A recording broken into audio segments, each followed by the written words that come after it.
Hello, September 12th, Happy Dog Farm. Today's loading day. I am loading herbicide into my tank, and I'm going to kind of walk through really fast. I'm doing a blend of Casoron and glyphosate.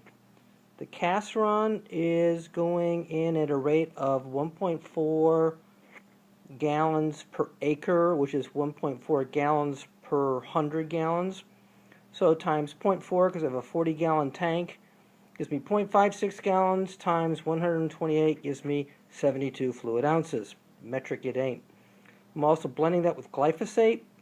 Glyphosate 41% at a 1% concentration, so that's 0.4 times 128 fluid ounces, 51 fluid ounces. Easier. The two-punch is that the glyphosate kills what's on top, my freshly cut weeds that are trying to come back again, and the Casoron is a pre-emergent. Any seed that's been exposed, not so much. Okay, I have a 40-gallon Fimco tank on the back of my tractor. Okay, fine. I do not use a Fimco wand. I don't like them. There's one thing about them I like, and it's not enough to keep them. They have their own thread up here up front, and the first thing I do is cut the new wand off. Okay, so they got their own thread going on here, and it doesn't accept standard TeeJet nozzles. You get stuck with this one size fits all. I don't like that. Okay, I'm a solo kind of guy, so I use a solo wand. All right, and the nice thing about the solo wand is that up here you can substitute in standard jets. And to me, that's like a big deal for different patterns, flow rates, whatnot. Okay, one really good example of that, go over there, guys, is this. This is a spray shield, a drift guard, and it is made for Solo brand wands. Okay, you've got your tip in there. Hey, look at that. There's your tip. But this lets you run it close to the ground, and you can go right up against the trunk of a tree. It never touches my new tree. It only goes down where you want it. So it's sort of like painting. But I really like it. I only use it for herbicide. And we don't really have any wind today, but I'm not taking any chances. So I like this feature.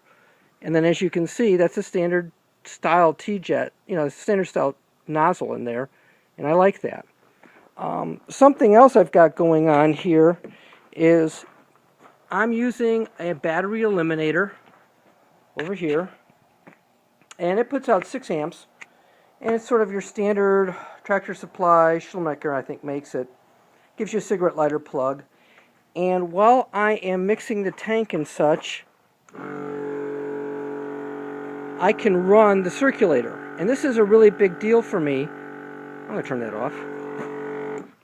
Because I blend in citric acid into the tank before I put my sprays into the tank. The citric acid softens the water. It neutralizes all the calcium in there that would normally give me sludge. It would bind up my glyphosate. It would mess things up. This way, frankly, I'm being really responsible. I'm doing the minimum rate. I don't think less than 1% is really effective.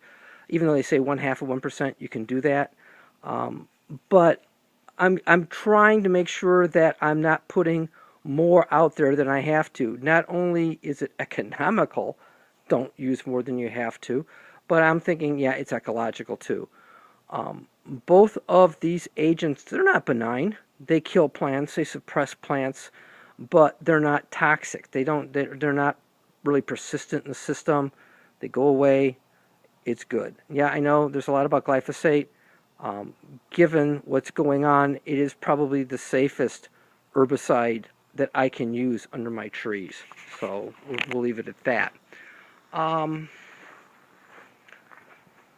also use a spreader sticker in here.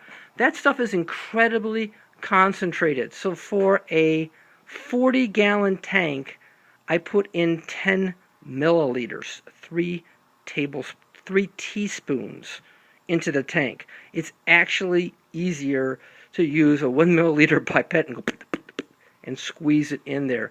And you can buy disposable 1 milliliter pipettes on eBay. Use it, lose it. It's like an ester alcohol compound, and it does a good job of helping get past the cuticle on the plant leaf to penetrate, and also helps it stay there. Now, I'm